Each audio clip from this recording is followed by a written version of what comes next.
तो प्रेमियों, जो गुरु महाराज का नामदानी हो, गुरु महाराज को बराबर अपने सिर पर सवार रख करके चलो और गुरु महाराज के आप सपूत बन जाओ।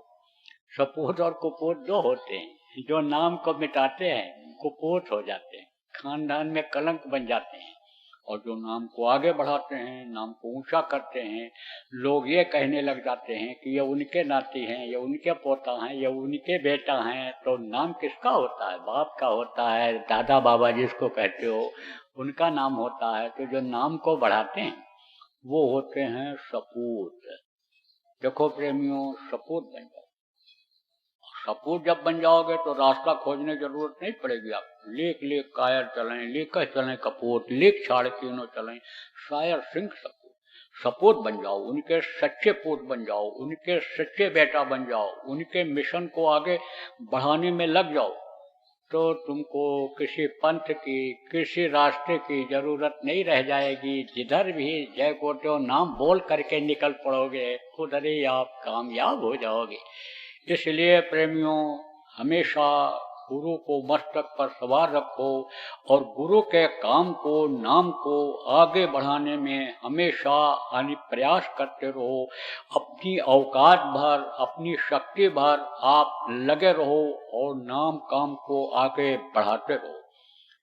देखो प्रेमियों, बाप कोई घर बनाता है तो अगर मान लो शरीर का समय पूरा हो गया, छोड़ करके चला गया, घर नहीं बन पाया, तो जो लड़के होते हैं नहीं बनाते?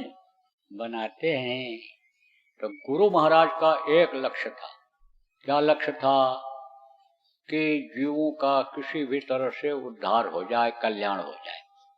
अब जैसा मैंने शुरू में बताया, खाने पहनने रहने की दिक्कत होगी, टेंशन होगा, दिमाग में परेशानियां होंगी, तो समझो कि ये दोनों काम भजन भाव भक्ति का नहीं हो सकता है। वो भी और ये भी दोनों काम नहीं हो सकता है।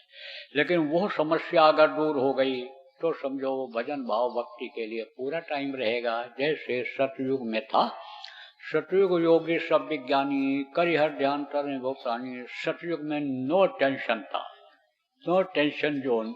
कहीं कहीं लिखते हैं ना, इंग्लिश में जो पढ़े हो समझते हो, एक्सीडेंटल जोन लिखते हैं कि यहाँ दुर्घटनाएं होती रहती हैं, होशियार हो जाओ। ऐसे वो नो टेंशन लोग हैं ऊपर के।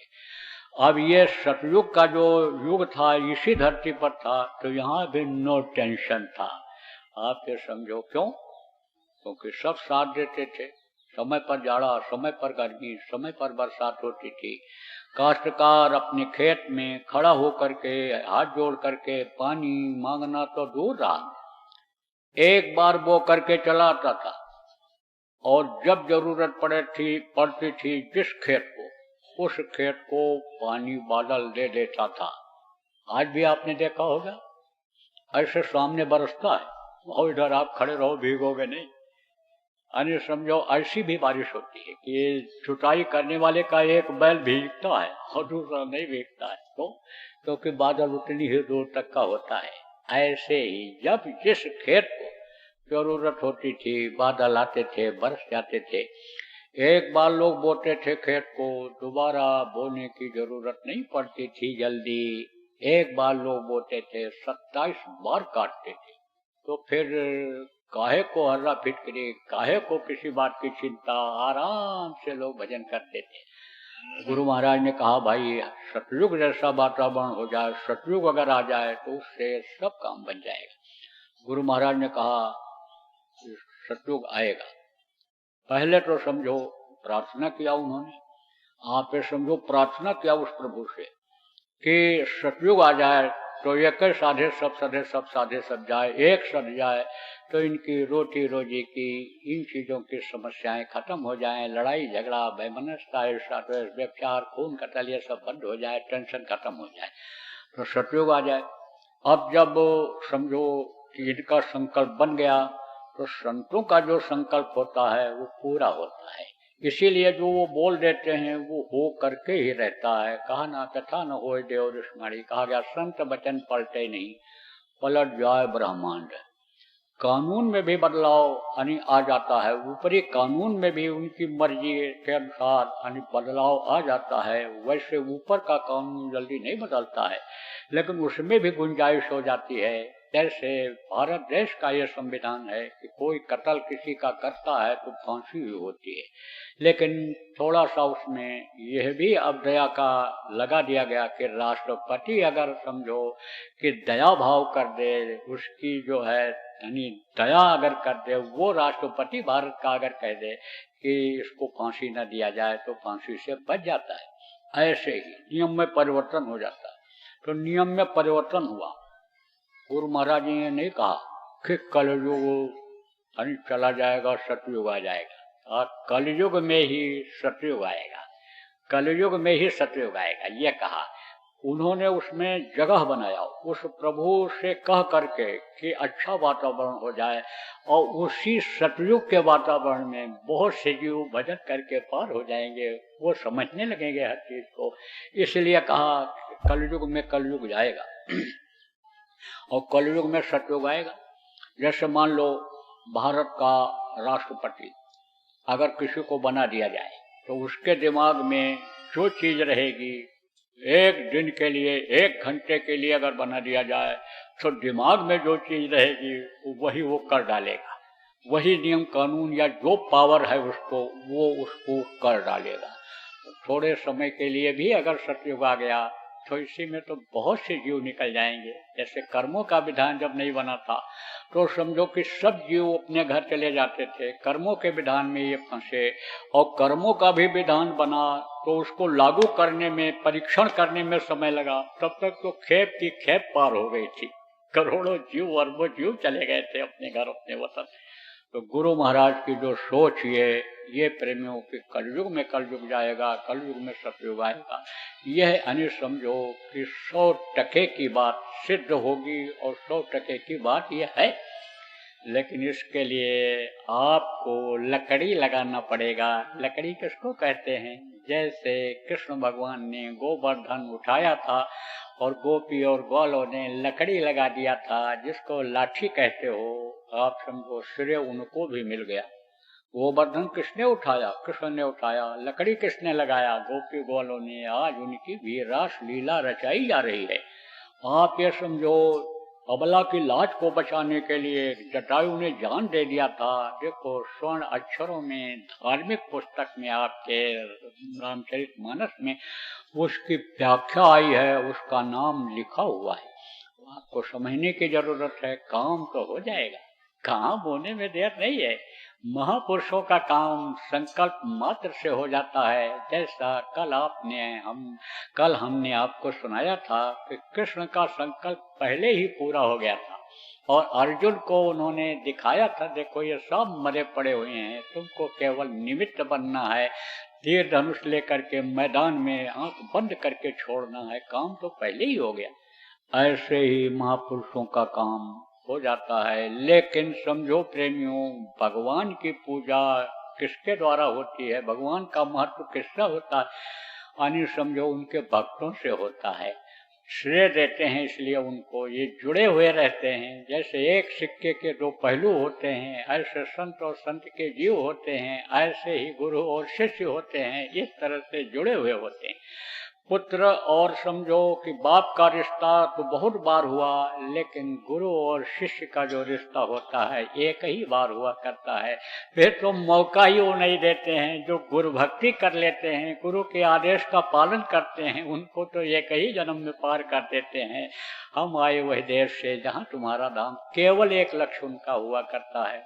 प्रेमियों, पहले के समय में तो कई जन्म लेना पड़ता था, लेकिन अब तो कुछ नहीं। गुरु महाराज ने कहा हम ये चाहते हैं कि बगीचा भी तुम लगाओ, बगीचे का फल भी तुम खाओ, तो थोड़ा मेहनत करनी पड़ेगी। कर्मों को काटोगे तब तो गुरु भक्ति आएगी, तब तो भाव बनेंगे, तब तो आपके ऊपर दया होगी।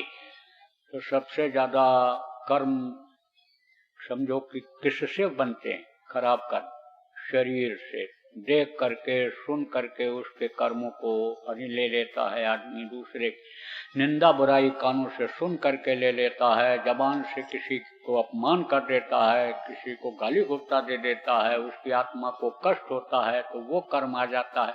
हाथ से मार देता है, पैर से मार देता है, बुरे काम को हाथ पैर से जा करके करता कराता है, तो इससे कर्म शरीर से ज्यादा बनते हैं। तो कहा गया शरीर से ज्यादा सेवा करनी चाहिए। अब संतों के पास बहुत तरह के जीव आते हैं, तो कोई धन ही मांगने आता है, लाल खाली कोई नहीं लौटता है, और जो रट लगाए रहते हैं जिस चीज का उनको वही चीज मिल जाती है और वो उसी में फंस जाते हैं। और जो गुरु पर छोड़ देते हैं कि जाही विधि राखे गुरु वही विधि रहिए, मैं तो आपका सेवक हो गया, मैं तो आपका दास हो गया, मैं तो आपका खिदमतगार हो गया, ख्वाहिश अब हमारी कोई चीज की नहीं रह गई। आप ये समझो जैसे गुलाम होता था, गुलाम जब गुलामी करता था तो कहता था आप जैसा रखोगे, आप जैसा खिलाओगे, आप जहाँ रखोगे रहूंगा, आप जैसा कहोगे करूंगा। इस तरह का भाव जब आ जाता है तब अपने बेटा को कोई भी नंगा भूखा रहना नहीं पसंद करता है, पहले से इंतजाम कर देता है कि ठंडी आने वाली है तो स्वेटर खरीद करके लाओ दे दें, ठंडी न लग जाए हमारे बेटे को। तो कहने का मतलब यह है प्रेमियों कि यानी शरीर से ज्यादा तकलीफ होती है, शरीर को देखो तकलीफ होती है, लेकिन धन हो जाता है तो लोग कहते हैं चंदा दे दो, धन दे दो, यानी समझो। तो धन देने से क्या होता है? धन देने से बरकत बढ़ती है। 10वां अंश तो पहले देखो मेहनत और ईमानदारी की ही लोग कमाई करते थे, उसमें से 10वां अंश तो निकालते ही थे अच्छे काम के लिए। तो उससे क्या होता था? लक्ष्मी बढ़ती थी, खुश हो जाती थी। लेकिन देख लो, हमने अपनी आंखों से देखा, गुरु महाराज के पास आए, धन धन मांगते रहे। कुछ लोग अब भी हैं दुनिया की ही चीजों को मांगते रहते हैं। सिर में दर्द है, पेट में दर्द है, शुगर की बीमारी हो गई, ब्लड प्रेशर हाई हो गया, बच्चा बीमार रहता है, कोई काम नहीं है, नौकरी नहीं है, ये हो जाए वो हो जाए वो हो जाए। एक चीज मांगो तो पा भी जाओ। जब ख्वाहिशों की लिस्ट बनी हुई है, इच्छाओं की लिस्ट बनी हुई है और किया कर्म आपने, भोग आप रहे हो, तो उसको कौन इतना भोगेगा भाई। जब बहुत गंदगी लगा के आओगे तो जल्दी कोई धोएगा भी नहीं, कीचड़ लग जाए, गोबर लग जाए, कोई धो देगा, लेकिन लेट्रिन लगा करके आप चले आओ, टट्टी लगा के चले आओ, तब कौन बार बार उसको धोएगा। तो समझो प्रेमियों कि धन की बढ़ोतरी तो हो जाती है, लक्ष्मी खुश होकर तो रह जाती है, रुक जाती है, लेकिन रात को नींद नहीं आती है। कहीं सिर दर्द कर रहा तो कहीं हाथ में दर्द है तो कहीं पैर में दर्द है। नींद की गोली खाते हैं और कुछ दिन के बाद गोली की भी क्षमता खत्म हो जाती है, फिर बिल्कुल नींद नहीं आती है। लिमिट होती है कि यानी समझो उसकी गोली की भी, फिर गोली की आदत बन जाती है शरीर को, तो वो भी नहीं काम करता। बेचैनी रात भर टहलते रहते हैं, चहलकदमी करते रहते हैं समझो, और कहते हैं पागल हो गया। नींद ना आवे तो आदमी पगले हो जाता है, एक तरह से आदमी जैसा व्यवहार नहीं करता है। तो भाई तन की सेवा भी करनी चाहिए, उसके लिए भी कम से कम 10वां अंश निकालना चाहिए अपने समय का। आप ये समझो प्रेमियों कि 100 दिन के समय में 10 दिन सही कुछ न कुछ तो करना चाहिए। तो देखो कोई कहे हमको टाइम नहीं रहता है, टाइम तो खूब रहता है, आप टाइम का उपयोग नहीं करते हो। जब आधा घंटा रेजर चलाते रहोगे, दाढ़ी बनाते रहोगे, आप जब 20 मिनट आधा घंटा रगड़ते रहोगे, दांत घिस जाए रहे चाहे न रहे, लेकिन ब्रश को रगड़ते रहोगे, मंजन करते रहोगे, तब कहाँ से समय मिले। टाइम टेबल आदमी को बनाना चाहिए। हम इतने बजे उठ जाएंगे, हाथ पैर धोएंगे, ध्यान भजन करेंगे। आप समझो कि हम मान लो प्रभात फेरी में जाना है तो वहां जाएंगे, लौट करके आएंगे, नहाए धोएंगे, खा पी करके अपने काम धंधे पर जाएंगे, फिर शाम को आएंगे, और रूटीन बना लेना चाहिए। ये कोई छोड़ो है कि अच्छे लड़के जो होते हैं वो दिन रात पढ़ते ही रहते हैं, लेकिन जब पढ़ते हैं तो मन लगा करके पढ़ते हैं और पास हो जाते हैं। खेलने का समय आया खेलने भी चले जाते हैं, समाचार भी देख सुन लेते हैं, लेकिन मन लगा करके ही वो सब काम करते हैं। तो मन कैसे रुकता है? मन गुरु की दया से रुकता है। गुरु का बताया हुआ ये रास्ता है सेवा, सत्संग और भजन। जब भजन करता है तब मन रुकता है, जब सेवा करता है जहाँ मन लगता है तब वो मन रुकता है। आप समझो सत्संग जब सुनता है तो देखो बैठ करके सब लोग सुन रहे हो। अब किसी को बच्चे याद आ रहे हैं कि घर याद आ रहा है कि दुकान याद आ रहा है, नहीं याद आ रहा है। तो ये सब स्रोत हैं। आप ये समझो, मन को रोकने के बराबर सत्संग सुनते रहना चाहिए, साप्ताहिक सत्संगों में जाते रहना चाहिए, मासिक सत्संगों में जाते रहना चाहिए। नहीं अगर जिम्मेदार कर पा रहे हैं, बुढ़े हो गए, तो ये तो सबका काम है। बहुत दिनों से कर रहे, शरीर बुढ़ा हो जाता है, किसी काम में जल्दी मन नहीं लगता है। अब कहोगे हमारे जिले के यही मुखिया हैं, हमारे संगत के यही मुखिया हैं, यही आएंगे तब सत्संग शुरू करेंगे, यही आएंगे करेंगे तो कराएंगे, तो कैसे हो सकता है। आप जितने नामदानी हो, आप लोग अपने अपने गांव में हफ्ते में एक दिन इकट्ठा हो करके और साप्ताहिक सत्संग करो। पहली बार जो आए हो, नहीं जानते हो, पुराने लोगों से पूछ लो कि साप्ताहिक सत्संग कैसे किया जाता है, मासिक सत्संग कैसे किया जाता है। नाम धुनी आपको बता दिया गया, नाम धुनी बुलवाओ लोगों को। आप ये समझो, ये सब काम करो। देखो यहाँ तो आए हैं लोग, नए लोग, सुन करके चले जाएंगे। आप ये समझो नामदान भी सुन लेते हैं, लेकिन करते नहीं हैं। मन नहीं कहता इस चीज को करने के लिए, क्योंकि ये नीरस लगता है बाहर से, अंदर में सरसता आती है। अंदर का काम ये करेंगे नहीं।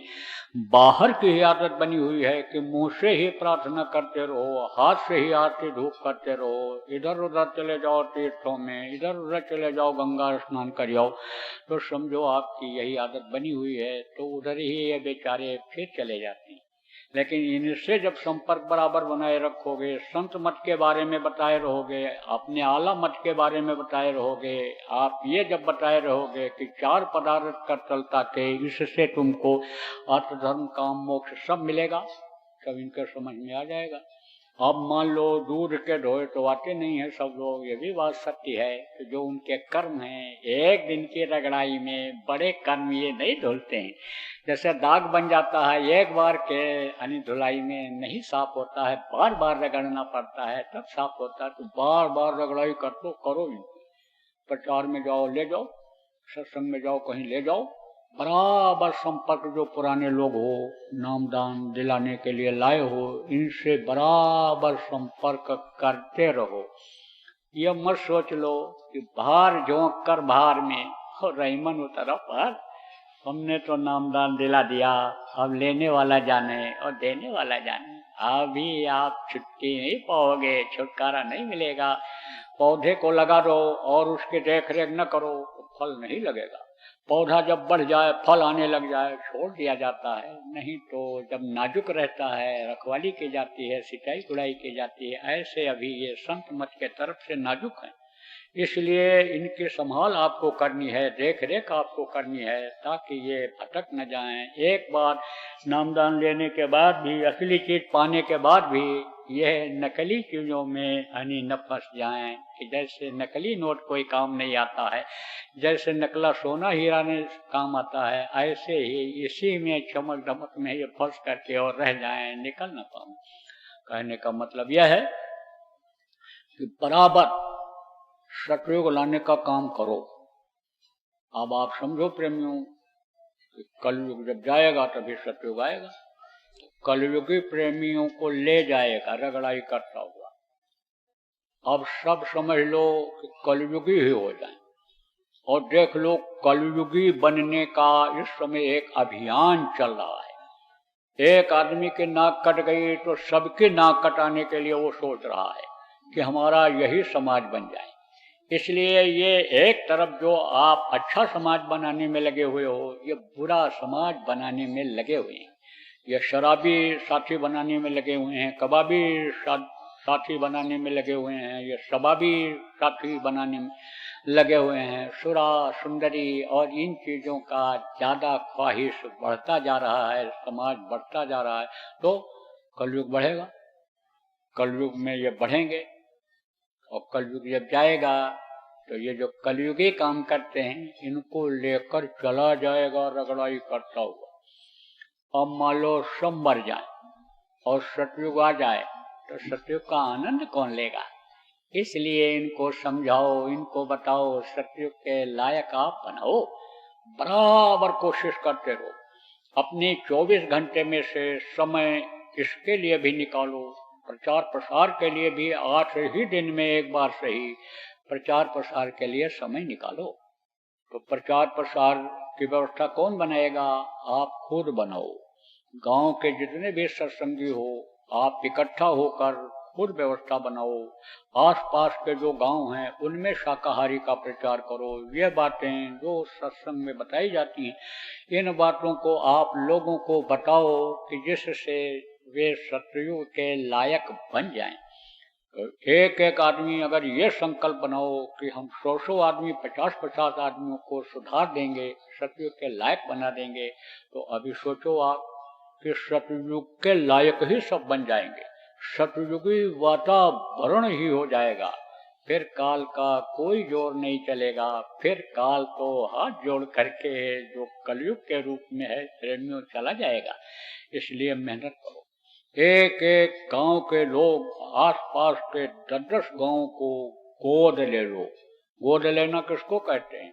जैसे दूसरे के लड़के को अपना लड़का लोग बना लेते हैं, ऐसे ही उनको अपना समझ लो और वहां के गांव के लोगों को अपना समझ लो और उनका दिल जीत करके अपना उनको बना लो कि जिससे वो अच्छे बन जाएं। देखो प्रेमियों, इसमें तो दो राय नहीं है कि आपको लोग अच्छा नहीं कहते हैं, अच्छा कहते हैं। आप जो नाम से जुड़े हुए हो, आप जो छल कपट भी करते हो, लेकिन जब जय गुरुदेव बोलोगे तो एक आदमी, एक कोई समझदार आदमी आपको पहचानने की, समझने की कोशिश करेगा। तो जय गुरुदेव वाले अच्छे माने जाने लग गए क्योंकि अच्छा काम करते हैं। अब इसमें इक्का दुक्का कोई गंदे लोग घुस जाते हैं, बदनाम कर देते हैं। उसके लिए यह भी कहा जाता है कि होशियार रहो, लोभ लालच नहीं करोगे तो प्रेमियों आपको कोई ठग नहीं पाएगा। लोभ लालच में ही आप ठग जाते हो और लोभ लालच में ही आपके बहन बहू बेटी के इज्जत के ऊपर भी बात आ जाती है। इसलिए लोभ लालच ज्यादा मत करो, प्रारब्ध पर, अपने भाग्य पर भरोसा रखो, इसीलिए कहा जाता है। तो प्रेमियों, कहने का मतलब यह है कि होशियार रहना है, सोच समझ करके फिर कदम को आगे बढ़ाना है, नहीं तो ठग घुस जाते हैं और नाम को बदनाम करते हैं। इसलिए ठगों से हमेशा होशियार रहने की जरूरत है। पिछले सत्संगों में ठगी का कई तरह का बताया गया कि इस तरह से ठगी होती है, लेकिन ये बात समझो आप कि आप यूट्यूब पर, आप चैनलों पर देखते रहोगे तो बहुत बातों की जानकारी हो जाएगी। तो होशियार रहो। लेकिन जो नाम से लोग जुड़े हुए हैं, कह रहे हैं कि ये अच्छे आदमी हैं, तो आप ये समझो कि आप जब अच्छाई लाओगे तभी तो अन्य समझो के नाम होगा। तो लोगों को अच्छा बना दो, अच्छा तो अच्छा ही बनाएगा आदमी। अरे भाई, बुरा बुरा बनाता है, अच्छा अच्छा बनाता है। तो जब बुरे लोग अपनी बुराई पर बाज नहीं आते हैं, बुराई नहीं जल्दी छोड़ते हैं, वो अपना समाज बना रहे हैं, तो आप तो अच्छे हो, तो आप क्यों न अपना समाज बना लो, आप अच्छाई को क्यों न ले आओ लोगों में। और ये जब जन जन के जबान पर जय गुरुदेव नाम आएगा तब सच्ची स्वतंत्रता का लोग लाभ पाएगा। तब समझो दुनिया अच्छी स्वतंत्रता का कि हम स्वतंत्र हैं, हम समझो कि आजाद हैं। नहीं तो जेल में कोई बंद रहा है, कितनी भी साधन सुविधा हो तो वो सुख से नहीं रह पाता है, उसको चिंता रहती है कि हम बंद हैं।